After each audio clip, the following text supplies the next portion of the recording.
Sejam todos muito bem-vindos. Está começando aqui mais um programa As Liberais, um programa que recebe mulheres para bater um papo, mulheres que têm histórias interessantes de vida para contar, papos bacanas aqui ao longo de toda a nossa trajetória, né, Branca, de videocast. Aqui já conversamos com várias mulheres, segmentos diferentes. Hoje a gente vai para o ramo do direito, é isso?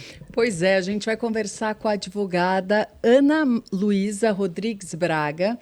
Ela é CEO do Instituto Ives Gandra. Além de professora, doutora em filosofia do direito. Mãe, esposa. Eu queria começar sabendo, antes da gente entrar em temas mais cabeludos de hoje, já que o direito é um tema que está toda hora no noticiário, eu queria saber um pouquinho do Instituto Ives Gandra. O que é o Instituto e em que áreas ele trabalha? Sim, em primeiro lugar, eu quero agradecer muitíssimo o convite da Revista Oeste. Sou espectadora, né? Acompanho o trabalho da revista, então fiquei muito feliz e honrada por estar aqui com vocês, né? Seja muito bem-vinda. Então, o Instituto Ives Gandra, né? O Instituto, eu gosto sempre de começar falando que o próprio professor Ives fala sobre o Instituto, né? O Instituto recebeu o nome dele a despeito de todos os protestos dele próprio, porque ele não queria um Instituto com o nome dele, né? Ele dizia, olha, mas eu sou uma personalidade, eu tô vivo, né? Eu tô aqui, eu acho, ele é muito, nesse sentido, muito humilde de dizer assim, eu não gostaria de ter um Instituto com o meu nome. E a Ângela Gandra, filha dele, disse, olha, papai, eu acho que nós precisamos começar a pensar muito seriamente em como nós vamos perpetuar o seu legado, né? No ensino jurídico, na forma como um jurista deve se comportar. E aí o Instituto Ives Gandra ele surge, né, com esse objetivo de fornecer uma formação jurídica integral, né, e como uma forma de realmente preparar juristas humanistas. São cursos? São cursos, são eventos de repercussão nacional. Então, nós tivemos 2 grandes eventos nos últimos meses. Um foi o Seminário de Filosofia do Direito com foco em Direito Natural e foi um sucesso. Nós tivemos quase 3 mil inscritos para a participação online e a respeito de um tema que é pouquíssimo estudado no direito, que é o direito natural. Tivemos recentemente o lançamento do primeiro livro, produto dos trabalhos do Instituto Ives Gandra, um livro em homenagem ao Roberto Campos, né, ao grande liberal Roberto Campos, e um livro a respeito do tema de liberalismo econômico. E todas as nossas iniciativas, elas têm essa pegada interdisciplinar. Então, nós procuramos unir conhecimentos do direito, da filosofia e da economia, né, e sempre com essa finalidade de formar juristas na virtude, mas também formar juristas que sejam capazes de uma compreensão integral, né, e não apenas técnicos. Então, essa é a nossa missão no Instituto. No final do ano, nós teremos também um evento internacional, a Jornada Internacional de Direito Natural. E hoje também temos um programa, né, de assinatura de cursos, que é o Clube de Membros do Instituto. Então, todas essas direito natural? Direito natural, né? Sabe que eu estava até esperando essa pergunta, porque é uma coisa que nós estamos muito pouco na Faculdade de Direito. É que a Paula é advogada, então ela conhece mais do que eu. Não, mas eu acho interessante. Até vi um vídeo que você tinha gravado a respeito do direito natural, né? E também estava aqui, ó, para eu perguntar, porque eu achei interessante. Só fazendo um parênteses, você falou da doutora Ângela Gandra, ela esteve aqui nas Liberais, nós conversamos com ela. Foi um ótimo bate-papo, então fica a dica aí, depois de assistir essa conversa com a doutora Ana, também assistir com a doutora Ângela, que foi muito especial também para a gente. O doutor Ives Gandra é um jurista que está sempre conosco, sempre nos atende muito bem, gentilmente, assim, a imprensa. Muito generoso, isso é fundamental nos tempos que a gente está vivendo hoje, assim, ter uma pessoa com peso, com conhecimento, com a experiência dele, para nos atender e tentar explicar algumas coisas que são quase inexplicáveis hoje em dia. Sim, eu acho que o doutor Ives é uma das vozes mais lúcidas, né, do Brasil atualmente. Sim. E a Ângela, que é presidente do Instituto, né, minha função hoje é diretora executiva, a Ângela também tem a mesma generosidade do doutor Ives e também a mesma grandeza intelectual. E eu assisti a entrevista dela aqui com vocês, também foi muito, muito rica, né? Mas voltando à pergunta do direito natural, né? O direito natural, a gente só consegue compreendê-lo se nós partirmos de um certo pressuposto filosófico moral, que é o seguinte: em primeiro lugar, nós podemos acessar verdades morais. Então, é a ideia de que nós podemos acessar aquilo que é certo e errado fazer em termos morais a partir do nosso conhecimento humano. Isso é acessível a nós. Então, existe uma certa verdade sobre como nós devemos nos comportar. Essa verdade ela é acessível através do nosso conhecimento e essa verdade deriva da nossa natureza humana. Daí essa nomenclatura direito natural. E como é que isso repercute naquilo que a gente chama de direito comumente, né? É na ideia de que o ordenamento jurídico, então o direito, tal como colocado pelas autoridades e como praticado, ele precisa estar conectado a um certo fim moral, que é esse que é reconhecível e extraível da natureza humana, e que existem alguns tipos de direitos, como o direito à liberdade, direito à propriedade, o direito à vida, que devem ser tutelados, devem ser protegidos e que o ordenamento jurídico precisa observar e proteger em virtude da própria natureza do homem. Então, o direito natural, ele sempre olha o ordenamento jurídico enquanto um instrumento para alcançar um determinado fim, que no fim das contas, né, é o florescimento humano, ou seja, que o ser humano ele seja capaz de viver a sua plenitude, e também a ideia de bem comum, que isso é interessante. O bem comum não é simplesmente coletivismo, né? O coletivismo, essa visão coletivista que nós temos muito em voga hoje, ela é muito massificante. Ela não vê a possibilidade da pessoa humana em se realizar. Então, ela vê muito os movimentos coletivistas de massa, eles desumanizam. O direito natural, não. Ele olha o direito e o Estado como um meio para o bem comum, mas esse bem comum pressupõe o desenvolvimento pleno de cada pessoa. Vocês estão precisando fazer um seminário em Brasília, né? Precisamos, mas estamos chegando lá, né? E nossos eventos hoje são todos com transmissão simultânea, então a gente está... Então, EAD já. Estamos aí transmitindo conhecimento para o Brasil inteiro. Então, essa ideia de que, na verdade, nós não estamos sujeitos a um relativismo moral.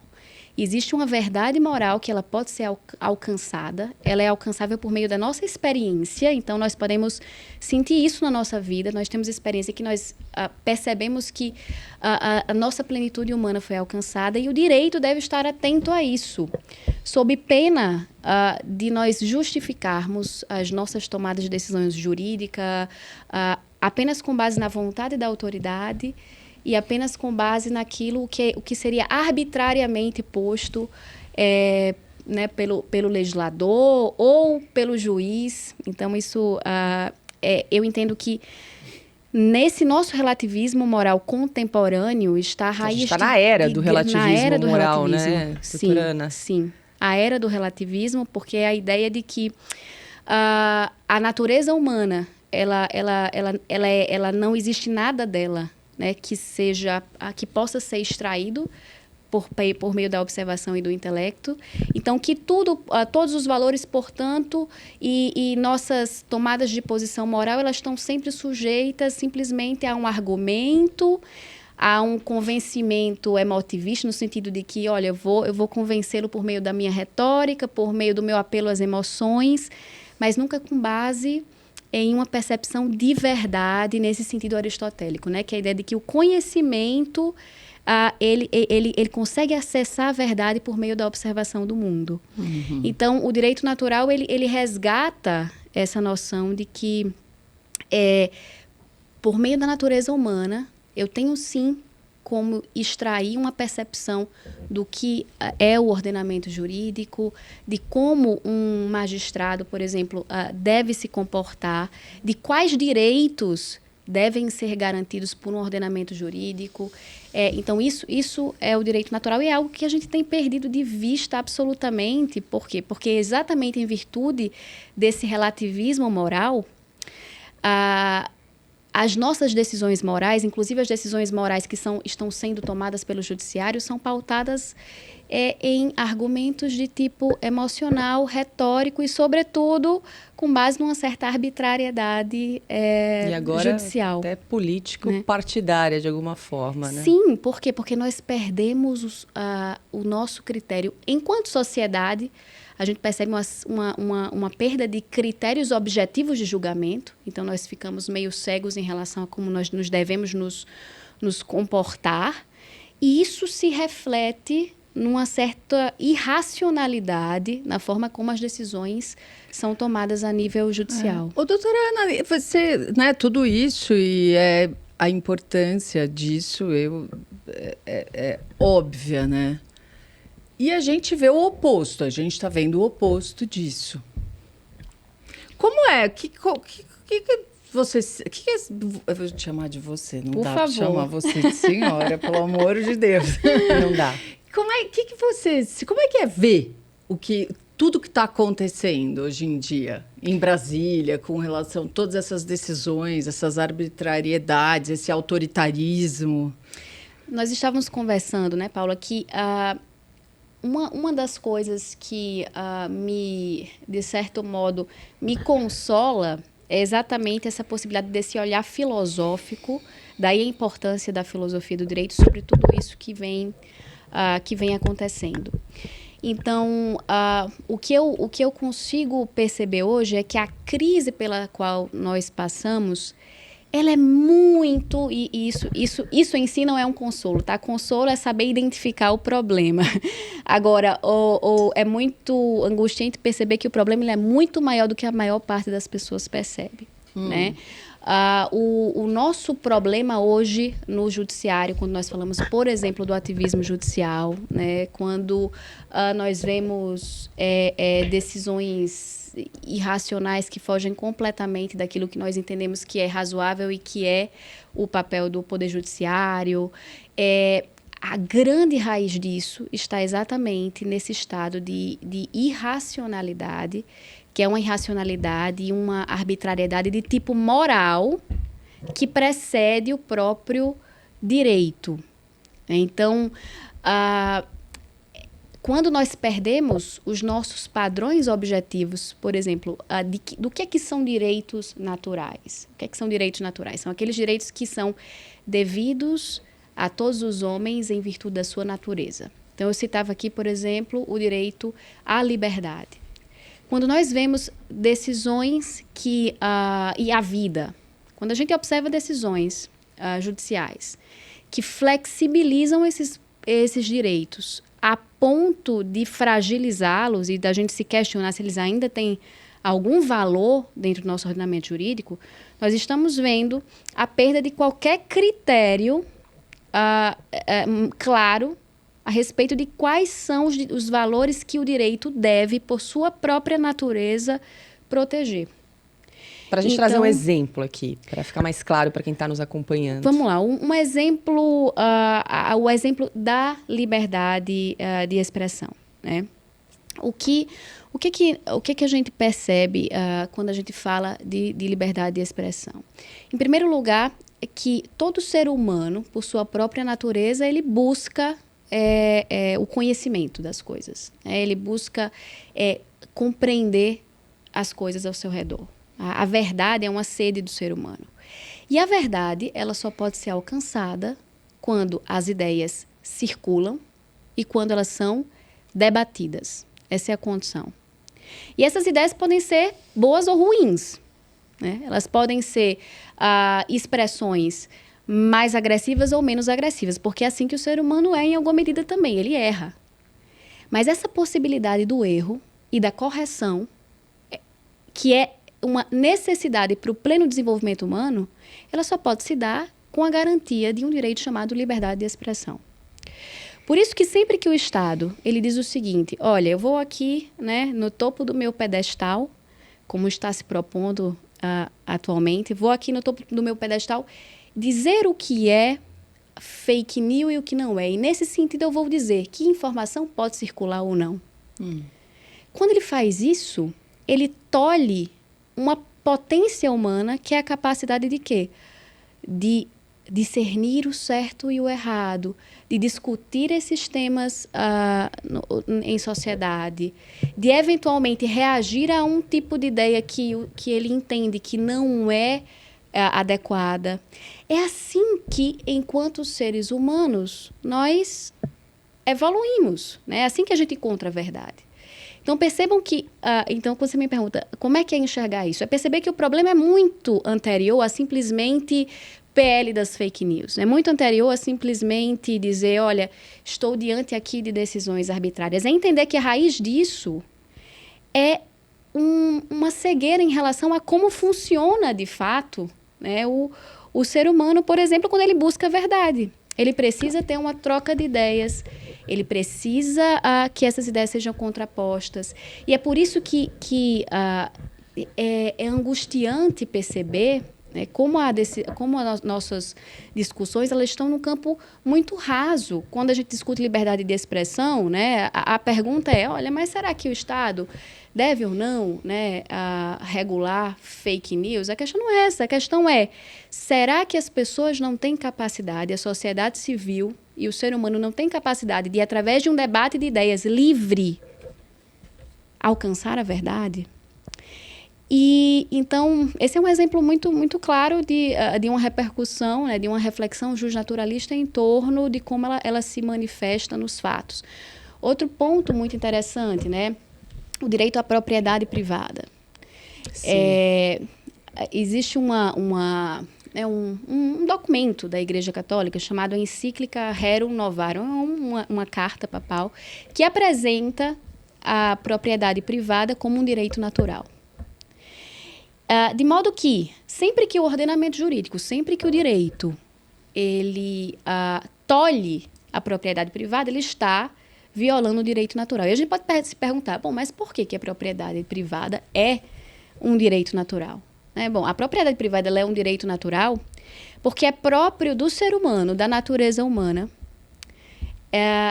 através do seu intelecto, dar uso para as coisas que existem e dando uso para elas possuí-las. E, ao mesmo tempo, a propriedade privada ela é fundamental para que as pessoas tenham, né? Isso é também tipicamente próprio do ser humano, né? Recompensas materiais em relação àquilo que elas fazem. Então, as pessoas querem, por exemplo, serem recompensadas pelo seu trabalho. E elas desejam, além disso, serem recompensadas para realizar os seus sonhos. Isso só é possível com a propriedade privada.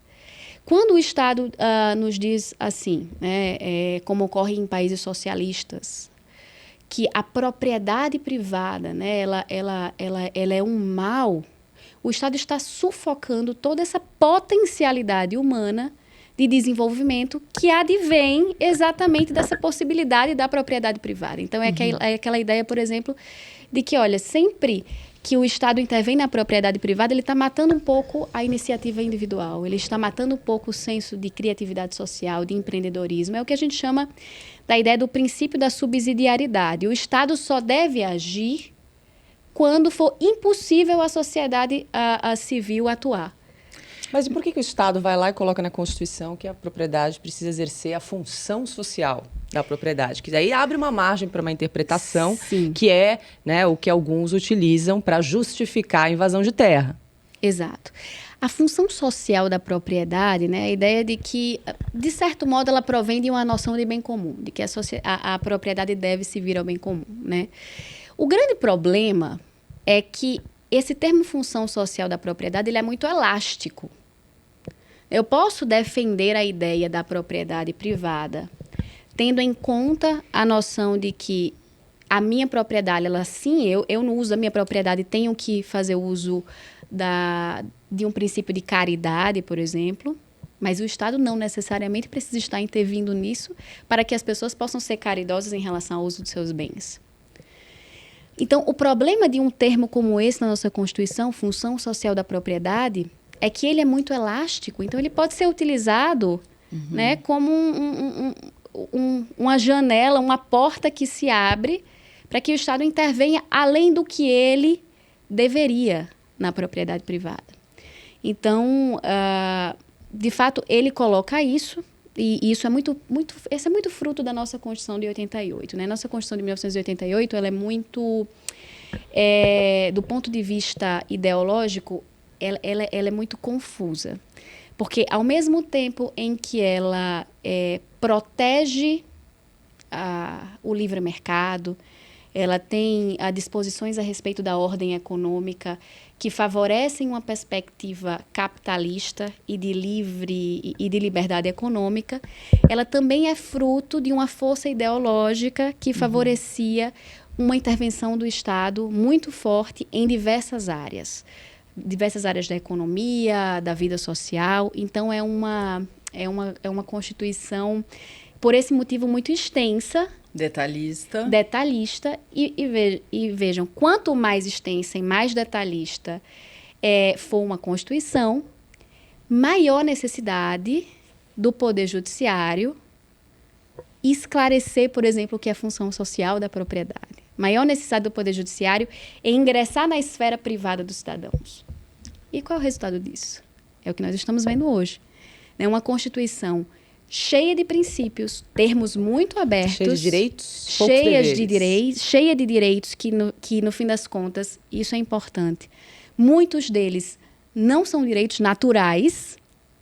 Muitos deles não são direitos que advêm da própria natureza humana, mas são direitos que advêm de uma criação arbitrária do Estado em virtude de um determinado viés ideológico que prevaleceu na Constituição. Então, isso é importante. Nem todo direito fundamental necessariamente é direito que provém da natureza humana. E isso faz, o resultado disso é que o Poder Judiciário ele é chamado a todo momento a esclarecer que termos são esses, a interpretar esses termos e, como nós estamos vendo, fazendo essas coisas e avançando até se tornar um superpoder. Doutora Ana, você estava falando agora sobre essa questão que a liberdade de expressão é um direito natural. Só que daí você esbarra no autoritarismo, vai dizer, natural de algumas pessoas. Então, isso fica um pouco... como é que a gente lida, né, praticamente, para colocar esse direito natural à liberdade de expressão e você está vendo praticamente isso sendo cerceado? Sim. Porque, de certa forma, devia prezar por esse direito, certo? Sim. Isso é um ponto interessante, né? O direito natural, né, quando a gente diz, por exemplo, que a liberdade de expressão ela se trata de um direito natural, nós estamos querendo dizer que existe, sim, que existe uma certa inclinação do homem a bens que são alcançados por meio desse direito, que é a liberdade de expressão. Então, eu expliquei, a gente só consegue alcançar a verdade, o conhecimento, através da liberdade de expressão, por exemplo. Não, é impossível que a gente pense que uma sociedade ela vai evoluir em termos de conhecimento se as pessoas não forem capazes de uma livre troca de ideias. Muito bem. A grande questão que nós colocamos e como é que a gente faz para que, por exemplo, as autoridades estatais respeitem essa liberdade ou que as pessoas, em geral, enxerguem essa liberdade de expressão como algo que tem um valor? Por meio de uma educação, de fato. O Aristóteles ele fala, né? Nós precisamos ser educados nas virtudes.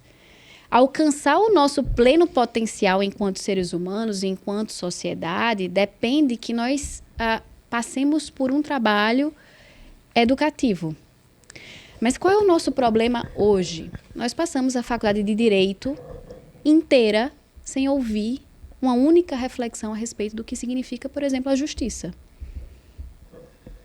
Nós passamos a faculdade de Direito inteira sem ouvir uma reflexão a respeito do que significa, o que deve significar a liberdade.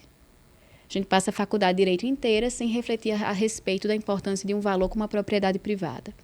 Nossa formação jurídica ela é extremamente pobre, mas isso é fruto de uma certa também corrente filosófica que entende que por esses valores supostamente serem muito relativos, eu não preciso falar sobre eles, eu não preciso ensiná-los. Então a gente vai perpetuando autoritarismos, a gente vai perpetuando noções erradas, porque nós nunca paramos para pensar de fato sobre o que esses valores significam, qual é o valor deles para os seres humanos. Então, a resposta é essa, nós precisamos falar sobre isso, né? Precisamos falar e discutir essas coisas. Pois é, agora sim, a própria Constituição nossa prevê ali os freios e contrapesos, né? Os poderes são harmônicos e independentes entre si. A gente não tem visto isso, né? A gente tem visto uma invasão de competências constantes, né? Judiciário legislando, né? Executivo legislando, e isso tem gerado uma série de abusos, né? E aí fica aquela questão, se o STF é a última instância, não temos a quem recorrer. Esse sistema de freio e contrapeso está com algum problema, doutora Ana? Sim. E aí, o que fazer? Porque eu sei até que o doutor Ives tem uma corrente, ele fala muito do artigo 49 da Constituição, onde ele invoca, né, o direito...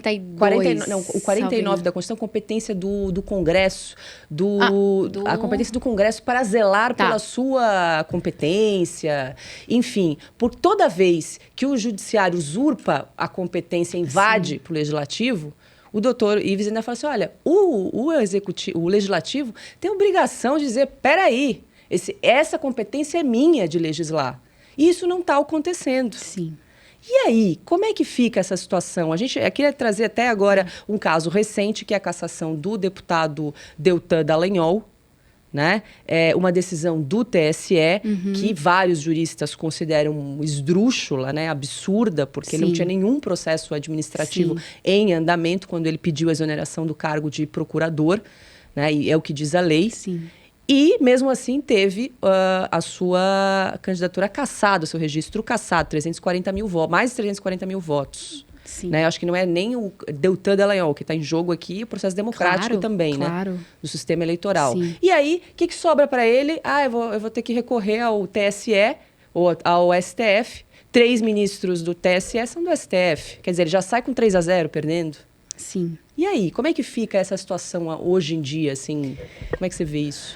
Eu vejo que o que está faltando, né, ao poder, e aí eu falo especificamente aqui do poder legislativo, que é a instância que ainda pode, né, nesse sentido, se colocar constitucionalmente contra uma ação desse tipo e ter um posicionamento mais forte. O que está faltando é os poderes tomarem, primeiro, né, consciência de quais são as suas competências específicas.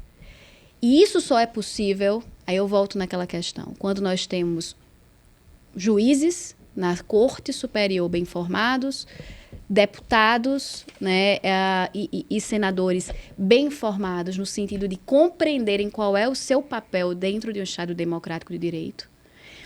E, em segundo lugar, que os poderes, né, e aqueles que fazem parte dos 3 grandes poderes, executivo, legislativo e judiciário, entendam o valor de uma coisa que nós chamamos de diálogo institucional, em teoria constitucional. O que é o diálogo institucional?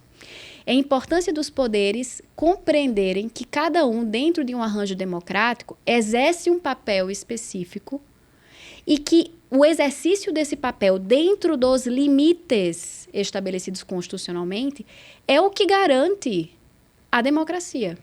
Agora, é claro que a gente fica numa circunstância de dizer assim, olha, mas não é isso que está acontecendo, Nem né? vai acontecer, né, doutora? A gente não vê nenhuma assim, luz no fim do túnel. No legislativo atual, se pega, por exemplo, advogados. Claro, tem as exceções, sempre tem exceções. No legislativo também. Sim. Agora, a sociedade está com medo. Verdade. Não sem razão. Os advogados estão em silêncio, a maioria. E o legislativo está acuado, seja porque tem rabo preso, seja porque também está com medo, seja não dá para saber, enfim, pelas razões, também não fala nada. Então, assim, a gente não vai ver uma consciência agora de ninguém aparecer, surgir. Pois é, mas aí é só para emendar, assim, né? Não existe vácuo no poder. Alguém está tomando esse poder. Sim. E quem está ocupando esse poder é o judiciário. Sim. É o STF. Sim. E está tomando exatamente porque as pessoas estão completamente desorientadas em relação a quais os critérios de um exercício legítimo do poder judiciário, do poder legislativo e do poder executivo. É muito interessante, porque a gente só consegue perceber a gravidade do nosso problema de formação jurídica de longo prazo quando nós estamos à beira de um colapso institucional. Aí a gente percebe que a nossa formação ela era completamente inapta a lidar com o abuso de poder por parte das autoridades, e a gente pode falar muito claramente, inclusive, né, com o abuso das prerrogativas do Poder Judiciário. Mas o que eu quero também que eu acho que é importante que todo mundo perceba que isso depende de duas coisas, né? Uma mudança e uma esperança nesse sentido de algum tipo de estabilidade institucional democrática. Isso depende, em primeiro lugar, de que as pessoas que compõem esses poderes, e isso, Branca, infelizmente, não é um processo de curto prazo, né? De longuíssimo prazo, de que nós voltemos a pensar qual a importância dos valores democráticos para o ser humano e por que valores como a liberdade, né? Por que a democracia ela né, consolida muitos desses valores que são importantes para nós seres humanos. E isso depende de uma tomada de consciência que só se dá a longo prazo.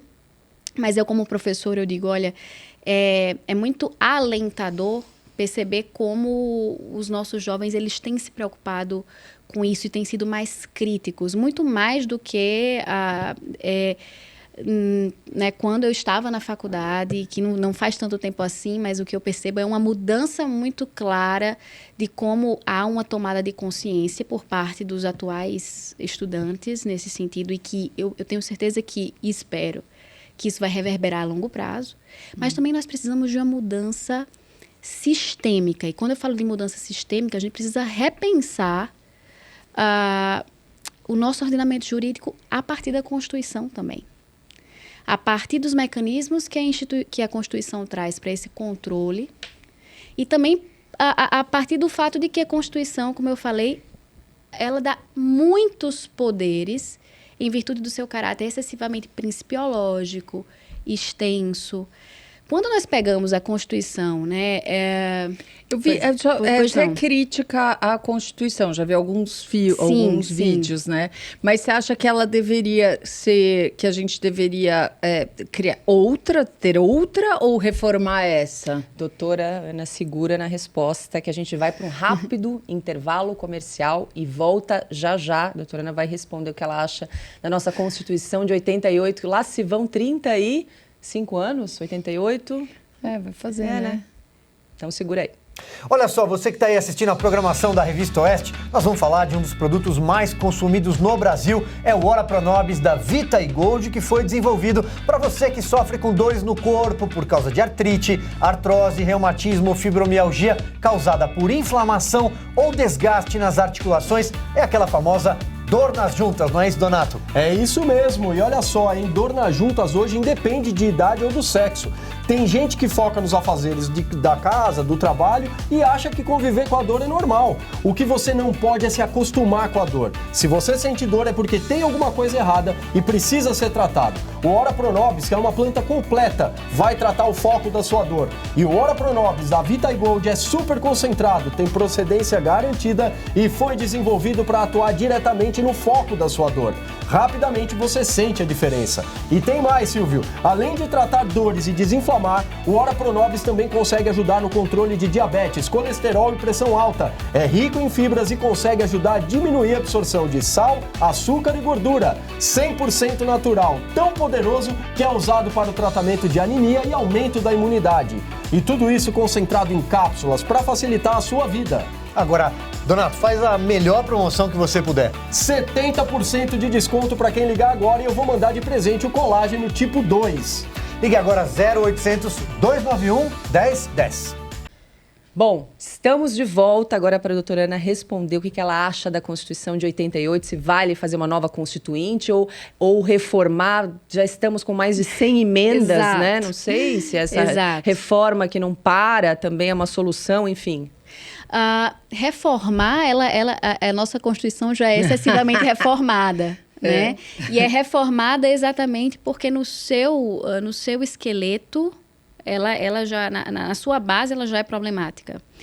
A a Paula falou, olha, mais de 130 emendas. Se nós fizermos um comparativo, né, a Constituição norte-americana, que tem mais de 200 anos, né, não chega nem perto, nem perto disso, né? A Constituição com pouquíssimas emendas e que dura aí mais de 200 anos. Nossa Constituição de 88 tem uma quantidade de alteração que a desfigura.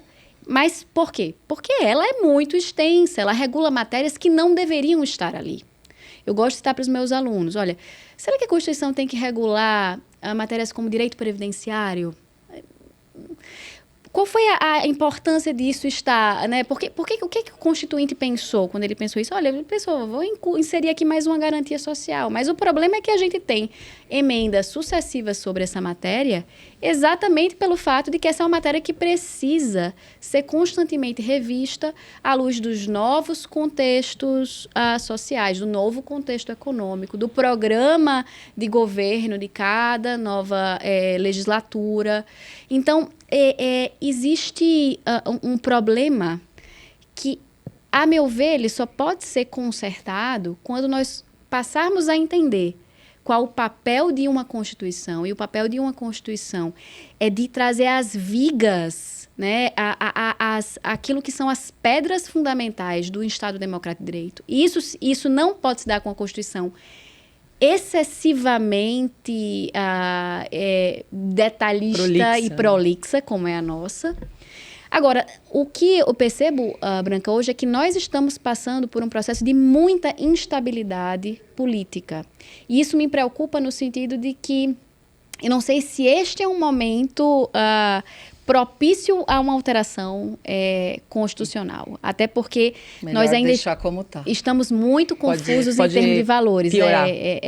O meu receio é esse. Mas qual seria o teu plano? Assim, seria constituir, por exemplo, tem gente que defende um conselho de notáveis, pessoas que fizessem a sugestão de uma nova constituinte, que não pudessem, por exemplo, se eleger, ter por 8 ou 10 anos, porque o que aconteceu em 88 também foi um escracho, né? Os caras legislaram a seu próprio favor, né? Então, várias coisas que estão lá na Constituição para benefício próprio, né? E eu sei até que o deputado Luiz Felipe de Orleans e Bragança, ele defende, né, um conselho de juristas, advogados, enfim, uma série de pessoas da própria sociedade civil que iriam se reunir para criar uma nova constituinte, mas que tivesse um pacto, assim, né? Eu vou ficar 10 anos sem me eleger, enfim, para que eu também não tenha ali um interesse direto, né, naquilo que eu estou propondo para um projeto de país. Sabe que essa pergunta é interessante, Paulo, que eu nunca tinha pensado, de fato, sobre o modelo, né, de como se daria esse poder constituinte, essa Assembleia Constituinte. Mas eu gostaria muito que esse poder constituinte ele fosse composto de pessoas que entendessem que o direito e o Estado precisam ter limites muito claros. E isso faz com que faz com que esse projeto de Constituição precise levar em conta exatamente a defesa daquele campo de liberdade, de criatividade, de empreendedorismo, que precisa ser garantido para que uma sociedade ela possa prosperar. Então, eu gostaria muito que na verdade, independentemente, né, de ser um conselho de notáveis ou de ser uma assembleia, que os valores norteadores fossem aqueles valores, como eu expliquei, do princípio da subsidiariedade. A ideia de que o Estado não deve intervir naquilo que a sociedade civil pode, por ela própria, fazer. Nossa Constituição ela é excessivamente paternalista. E isso faz com que se dê excessivo poder ao Estado e, como nós estamos vendo, excessivo poder ao Poder Judiciário, que é um intérprete, né, por excelência desse ordenamento jurídico. Então, nosso problema ele é muito profundo, realmente, né? E eu só acredito em uma mudança de longo prazo. Eu acho que, até lá, nosso papel é um trabalho muito de formiguinha, de estar apresentando essas ideias e de estar tentando fomentar uma certa consciência sobre a importância da liberdade, da iniciativa privada. E é claro, né, de uma coisa muito básica, a divisão de poderes. Assim, quando a gente percebe que as pessoas... Isso eu escuto muito de juristas, tá? Isso eu escutei na minha faculdade de Direito o tempo inteiro. Mas o poder legislativo, ele é lento. O poder legislativo, ele silencia sobre questões importantes. Então, o poder judiciário precisa agir. Isso é uma visão completamente equivocada. Quando o poder legislativo não altera uma lei, quando o poder legislativo não exclui um determinado tipo penal, quando o poder legislativo não enfrenta determinadas matérias, muitas vezes esse silêncio já é uma resposta democrática. E o Poder Judiciário se arroga, né, na posição de xerife e de dizer assim, olha, aqui eu sou, né, então, o protetor da vanguarda. E aí, quando eu falo Poder Judiciário, tá, eu estou falando especialmente do papel da Corte Constitucional, que é quem decide matérias com maior teor político e moral. Por quê? Porque grande parte do Poder Judiciário está trabalhando com matérias que não são necessariamente casos difíceis desse ponto de vista político e moral. Né? Então, eu gosto de falar sobre isso porque eu acho que o juiz de primeiro grau, mesmo os tribunais, eles não... embora eles padeçam de alguns problemas, essa crítica que eu estou endereçando, ela vai principalmente para o papel da Corte Constitucional, que não deveria se arrogar na posição de legislador. Esse é o ponto. Tem um filósofo do direito importante, o Hans Kelsen, que diz o seguinte, olha, a Corte Constitucional ela pode até exercer um papel de legislador negativo. O que é isso? Ela pode retirar do ordenamento jurídico aquelas normas, as leis, por exemplo, que contrariam a Constituição. Isso ela pode fazer. Isso está dentro da sua vocação e do porquê elas existem. As cortes constitucionais existem para proteger a Constituição de leis, né, de leis que a contrariem e de decisões judiciais que contrariem a Constituição. Mas ela não pode fazer o papel de legislador positivo interpretando a Constituição, criando direitos, criando tipos penais. Imagina, criando crimes, né? E essa forma de agir dos nossos ministros do STF, né?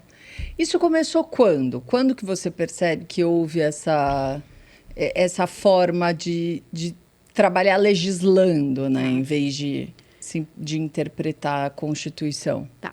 Vou contar aqui uma historinha, uma breve história da filosofia do direito, e aí vocês podem ir me cortando, né? Mas o que aconteceu? E aí eu preciso, para explicar essa sua pergunta, Branca, voltar ali ao que aconteceu no século passado, no século XX. Né? No início do século XX, havia uma teoria que nós chamamos de positivismo jurídico, que ela era amplamente aceita como a melhor teoria para descrever o direito, para explicar o direito. Então, essa teoria ela pode ser muito brevemente explicada da seguinte forma. Para que nós entendamos aquilo que o direito eu não preciso recorrer a fundamentos morais. Eu não preciso pensar sobre se essa lei é justa ou injusta, se ela poderia ser melhor ou não. É função do jurista aplicar o direito e criar soluções ali para aquele caso concreto. E qualquer consideração que ele faça de tipo moral não é preocupação propriamente de jurista. Era isso que mais ou menos o positivismo jurídico, principalmente de um pensador chamado Hans Kelsen, dizia, né? Então, o papel do jurista não é fazer reflexões de tipo moral, deixa isso aí para os filósofos, isso aí não é papel de nós, a gente tem que aplicar tecnicamente, entender o que é a Constituição, entender o que é a lei, o juiz aplica ali o caso concreto, eventualmente ele cria aquela norma no caso concreto, mas ele não está preocupado com o sistema de justiça. Quando nós chegamos ali, na segunda metade do século XX, o que é que acontece? Nós temos os regimes totalitários. Então, regimes totalitários, a Hannah Arendt, que é uma filósofa que eu gosto muito, ela fala, olha, 2 grandes regimes totalitários, o nazista e o comunista. E o que é que esses regimes totalitários ensinam para nós, juristas? Que não basta cumprir a lei, porque a lei pode ser injusta. Os nazistas, quando eles foram julgados nos tribunais no tribunal de Nuremberg, né, enfim, diversos tribunais, a Hannah Arendt tem um livrinho chamado Eichmann em Jerusalém, né, então em que ela faz... a tese dela da banalidade do mal. Da banalidade do mal, em que ela fala sobre o julgamento de um comandante, um alto oficial. Encontrado aqui na Argentina, né? Que foi encontrado na Argentina. Tem até um filme muito legal, que tem no Netflix, eu acho, enfim, não sei. E aí, nesse livro, a Hannah Arendt diz que o Eichmann, que é esse oficial, sempre que perguntavam para ele, mas por que você... ele era responsável por encher os trens de judeus que iriam para campos de concentração, especialmente Auschwitz, enfim, né? Então, perguntaram para ele, mas por que você fazia isso? Por que você mandava esses judeus para o campo de concentração? E ele dizia, eu estava cumprindo a lei. Cumprindo ordens. Eu estava cumprindo ordens, e ele dizia, né, a lei é a lei, eu estava cumprindo a lei. E aí a Hannah Arendt, no final desse livro, fala, esse é um problema do raciocínio estritamente positivista. A gente vai se deixando de ter sensibilidade moral até o ponto que a gente diz o seguinte, mas não basta cumprir a lei, não basta cumprir a ordem, né? Não basta... Então, o que acontece? A partir da segunda metade do século XX, quando se percebe que, peraí, a gente precisa começar a retomar alguns elementos do direito natural, porque o direito natural era uma teoria clássica da antiguidade, da Idade Média, e que, teoricamente, não estava mais adequada à modernidade. Então, por que eu preciso, então, da moral, né, de fundamentar novamente o direito na moral? Por quê? Porque se eu deixo de ter um raciocínio moral, vai acontecer isso. Vou dizer que basta cumprir a lei, e aí eu vou mandar os judeus para o campo de concentração, e não tinha nem tipo penal para julgar essas pessoas. Tiveram que dizer o seguinte, o que é que a gente vai fazer para julgar esses oficiais? Não existe nem crime para o que eles fizeram, porque não, né, isso foi uma coisa, do ponto de vista jurídico, insólita. E a Hannah Arendt diz, mas eles precisavam ser condenados, porque eles fizeram algo que violou aquilo que todos nós, seres humanos, entendemos como sendo certo e errado. E aí começa a acontecer um processo que nós chamamos de neoconstitucionalismo. E o que é esse neoconstitucionalismo? É a ideia de que a Constituição ela vai ser a emanadora de valores, princípios, e que os juízes, a partir de agora, né, especialmente as cortes constitucionais, elas vão ser as grandes intérpretes dessas constituições cheias de valores, cheias de princípios, e vão resolver aquilo o que o direito, o ordenamento jurídico, tal como posto pela autoridade, não pode resolver. Isso começou a dar para as cortes constitucionais o quê? Um poder muito grande, porque elas começaram a ter poder de fazer valorações morais, então de decidir com base em princípios, afastando até mesmo o direito positivado nas constituições e decidir a partir de valores. Mas qual é o grande problema? Elas não eram fundadas nas suas decisões, assim como não são hoje, em critérios de objetividade moral. O raciocínio moral, ele é meramente fundado numa retórica, né, na ideia de, eu vou aqui tirar da manga o princípio da dignidade da pessoa humana, eu vou ter que tirar da manga o princípio, né, da autonomia, enfim.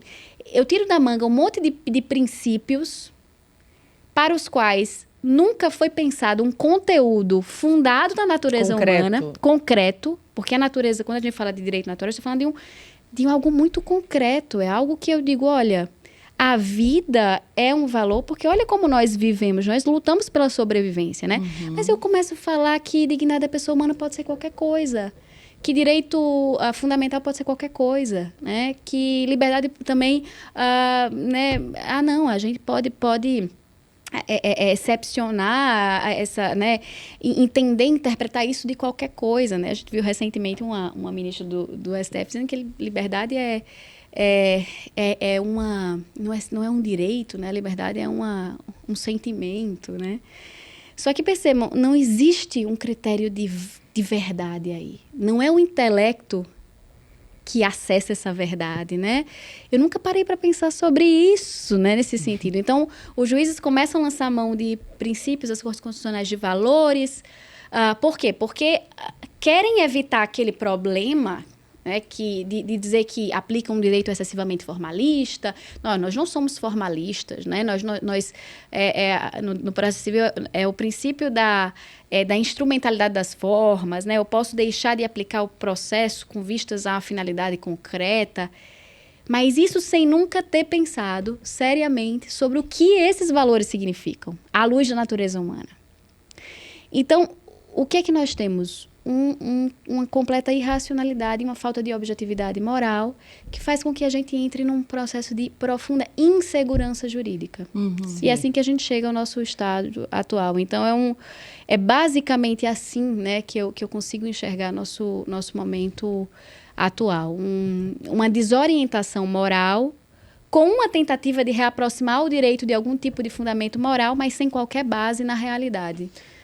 Pois é, a gente está falando aqui muito de moral, princípios, valores. Queria fazer uma pausa para convidar quem está nos acompanhando aqui no programa As Liberais. Você que gosta do nosso conteúdo, assinar a Revista Oeste. Aqui a gente defende valores como a liberdade de expressão, liberdade de imprensa, liberdade religiosa, livre iniciativa, menos intervenção estatal, defendemos mais privatizações, menos burocracia. Então, se você que está aí do outro lado também tem valores parecidos, próximos com o nosso, gosta do nosso conteúdo, a gente pede para você assinar a Revista Oeste. Toda semana tem um conteúdo inédito, exclusivo, que é publicado no site, revistaoeste.com.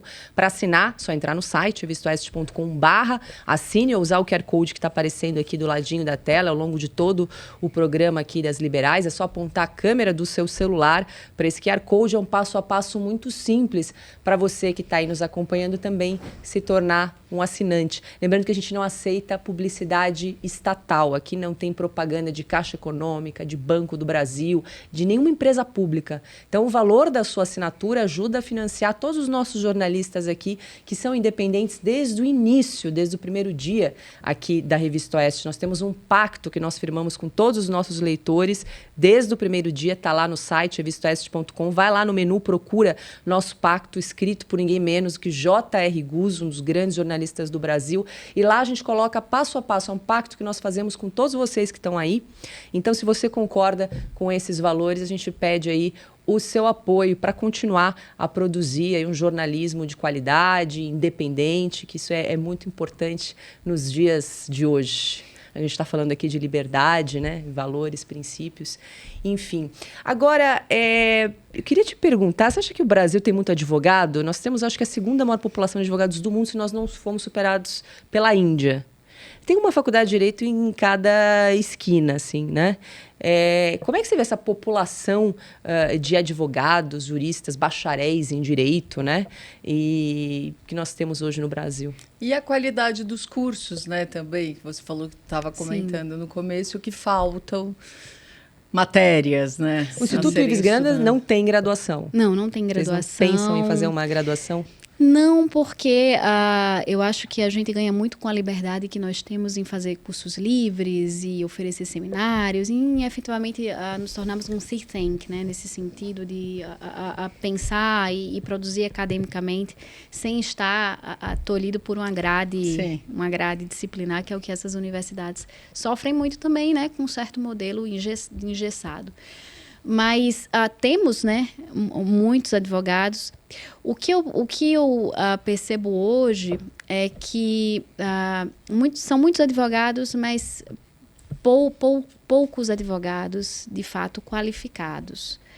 Por vários motivos. Porque o nível de formação geral, né, do brasileiro, ele é ruim. Então, as pessoas leem pouco, no geral, né, tem dificuldade de interpretação. Imagina, muitos advogados com dificuldade grave de interpretação textual, de escrita. Então, o domínio já dessas habilidades que seriam muito básicas, ele já é muito deficitário. Você acha que a prova da ordem supre alguma coisa para selecionar os candidatos? Eu acho importante, sim, a partir de uma perspectiva técnica, né? Pelo menos ela apresenta aí um patamar que precisa ser do que se entende que um advogado mínimo assim. Né, minimamente deveria conhecer. Eu acho que isso é um certo controle, né, de qualidade nesse sentido, mas bom, também não é indicativo de muita coisa ter uma carteira, né, de advogado. É preciso ver realmente a qualidade desses advogados. O ensino jurídico, ele está muito deficitário, mas eu acho que, eu diria, o direito, hoje, com a quantidade de informações que a gente tem e com essa quantidade enorme de cursos online, né, tá muito mais fácil estudar. Agora, as pessoas precisam aprender a estudar. Esse é o problema. As pessoas não sabem estudar, as pessoas, de fato, têm dificuldade até de terem as virtudes básicas que um bom estudante deve ter, né? Tem que ter disciplina. Pois é. Você estava falando, você tem um curso Como Você Escreve, é isso? Já tive. Já tive um curso, porque eu acho que isso é uma demanda, né? Você está falando de habilidades, né? A escrita é uma delas, né? Sim. Eu já tive, né? Esse curso eu gravei, e foi um curso que eu gravei porque eu tinha muita vontade, tenho até vontade de transformar esse curso ainda num livro, né? Eu acho que nossos profissionais têm muito déficit em relação a habilidades básicas como escrita e leitura, né? Se a gente consegue pelo menos melhorar nesses pontos, e eu sempre digo para todo mundo, né? Como é que a gente começa a escrever melhor e a ler melhor? Principalmente adquirindo o hábito da leitura, e eu acho que sobretudo de literatura mesmo, né? A literatura, ela faz com que a gente tenha uma certa imaginação moral que nos capacita a pensar muitos problemas jurídicos, né? E enxergar a realidade a partir de uma perspectiva filosófica sem estudar filosofia. Para quem não quer, né? As pessoas dizem assim, olha, eu não quero estudar filosofia, mas eu quero compreender melhor o mundo. Então, leia literatura, né?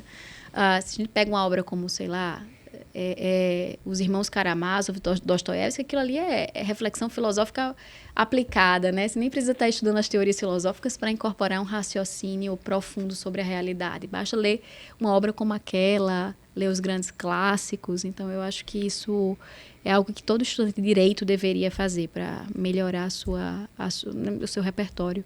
Doutora Ana, você é de Natal, né? Sou de Natal.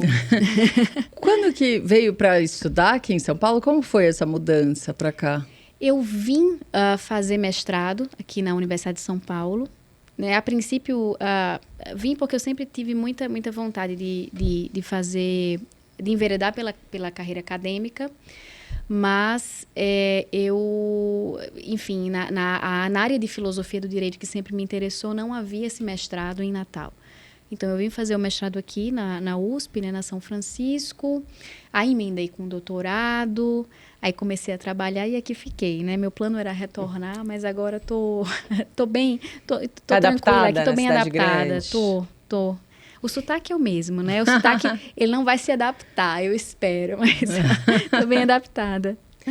E a gente está se encaminhando aqui para o final da nossa conversa. Eu queria trazer também um assunto que repercutiu muito na imprensa há alguns dias, que foi a aposentadoria compulsória de uma juíza, Minas Gerais, Ludmila Lins Grilo. O Tribunal, então, de Justiça de Minas concedeu a aposentadoria compulsória como punição, enfim, pela atuação da juíza nos últimos anos. Parece que ela já estava afastada desde fevereiro. Sim. E agora saiu recente, então, a decisão.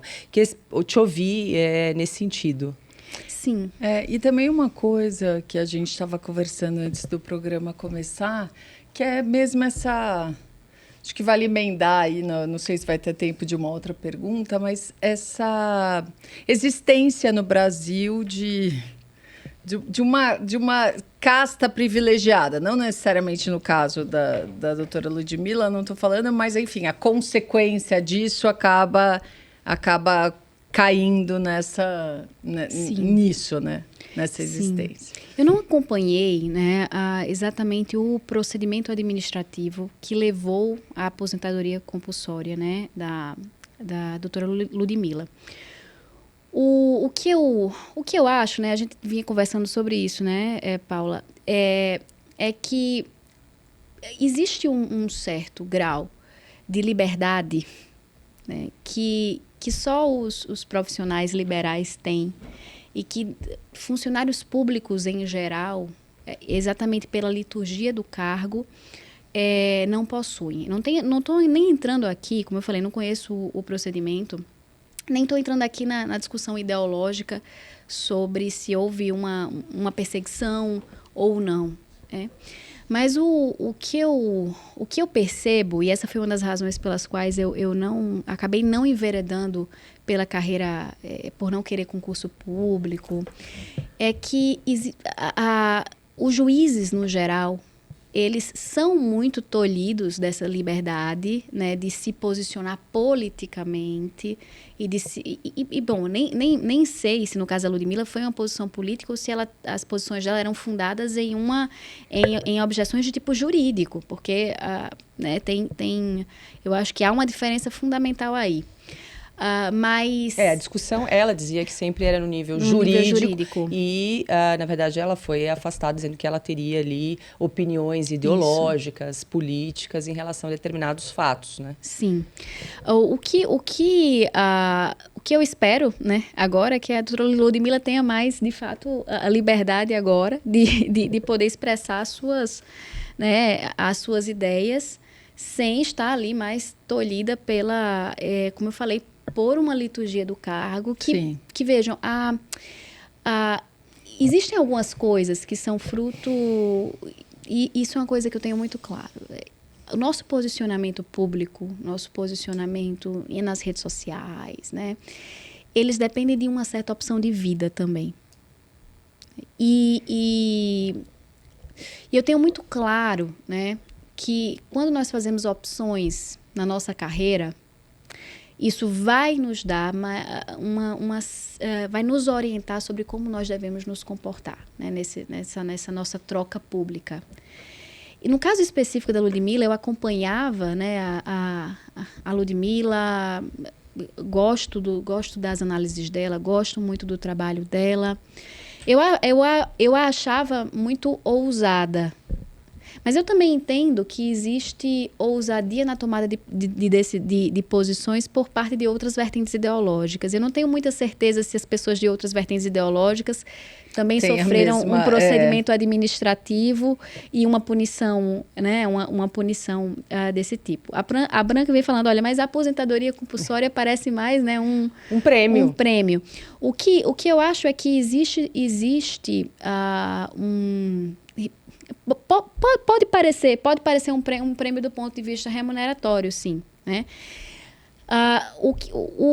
O grande problema, né, e que gera muito constrangimento é alguém que desejou ser juiz, né, exercer essa função, ser tolhido desse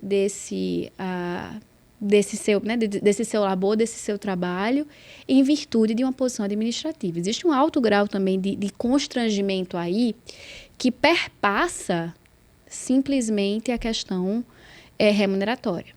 É isso, eu nem estou entrando aqui como eu falei, no mérito sobre se é bom ou não ter uma aposentadoria, né? Porque essa me parece mais uma daquelas leis, a lei orgânica da magistratura, os próprios magistrados sentaram, falaram, o que a gente vai pensar aqui de punição? Se fizer a pior coisa, né, o teu colega te julga, tal, você, vai para casa, continua recebendo, mas daí você vai pescar, sim, vai fazer outra coisa, aí tem o constrangimento, né, de passar por isso, mas você continua recebendo 30, 35, 40 mil reais. Não me parece uma punição, sim, lógica, né? Deve ter sido assim, os próprios magistrados que sentaram e definiram isso. Então, eu acho que isso precisaria ser repensado urgentemente, até porque quem paga esse salário de quem é aposentado compulsoriamente somos todos nós. Sim. O que eu acho até, por exemplo, tem a questão da previdência, que os magistrados obrigatoriamente precisam contribuir. Então, faz aí um pró-rata, né, no período que o magistrado contribuiu, 5 anos, 10 anos, 15 anos, aquele valor é dele de direito, ele recebe, né? Agora, não dá para o cara ficar em casa ganhando até o final da vida como uma punição, como pena máxima. Sim. Não faz sentido para mim isso. Isso é muito fruto de uma certa visão, né, de mundo. E aí, quando eu falo sobre isso, eu não me refiro exclusivamente aos membros do Poder Judiciário, mas a gente sabe que existem benefícios né, de tipo semelhante, que são gozados por membros do Ministério Público. Plano de saúde, que é extensivo à família. Enfim, né, dos próprios membros do Poder Legislativo. Isso é muito fruto de uma certa visão que entende, né, o funcionário público, né, o Estado, como não sendo, na acepção perfeita, um servidor, né? Ou seja, alguém que não deveria usufruir de benefícios que um cidadão comum jamais vai ter a chance de usufruir na sua vida corrente, né?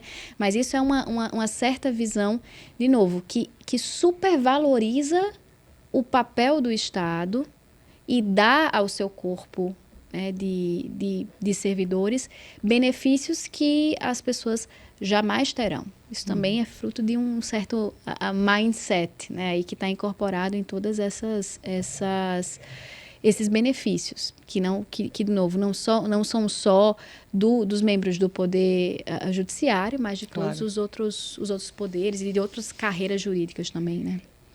Para encerrar, eu só queria falar, porque a gente estava falando agora da Ludmilla, dessa forma de você se comportar, né? Alguém, que determinados membros do judiciário e tal precisam ter determinada forma assim, do que você vai falar, prestar atenção no que você vai falar, como você vai agir, enfim, como você vai se comportar no público, no privado também, dependendo. E a gente teve esse fim de semana, a gente ficou sabendo, um churrasco que reuniu ministros do STF com membros do Poder Executivo, alguns do ministros e tal, pessoas ou investigadas ou que já foram investigadas também, confraternizando com muita picanha e outras coisas. Né? Com o presidente da República. Sim. Então, essa forma de agir, né? Como que você vê isso também já que a gente estava falando da Ludmilla, que foi punida também por isso, né? Pela forma dela se comportar. A liturgia do cargo, né? Sim.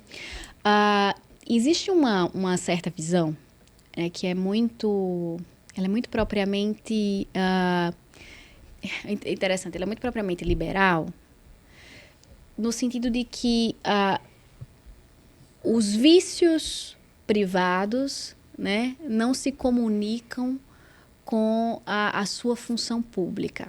Então, que, por exemplo, você pode exercer um cargo público, mas os seus vícios privados, o que você faz na intimidade e na privacidade, não repercute no seu cargo.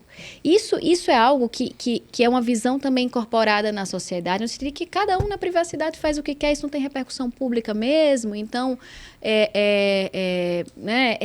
uma certa visão de que não há essa comunicação entre esfera privada e esfera pública. Isso é um equívoco. É um equívoco porque, e aí especialmente falando de um magistrado, de uma corte constitucional, ele deveria ter uma profunda consciência de que para fazer justiça, ele precisa ser justo.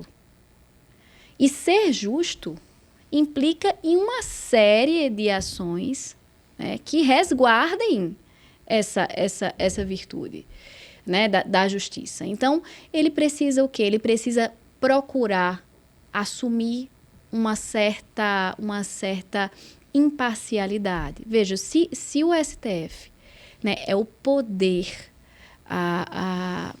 competente para julgar um presidente da República, como é que ele pode, né, por exemplo, no processo de impeachment, o presidente do Supremo, né, vai presidir o processo no Senado, como é que ele pode confraternizar com àquele que é potencialmente alguém que ele vai julgar.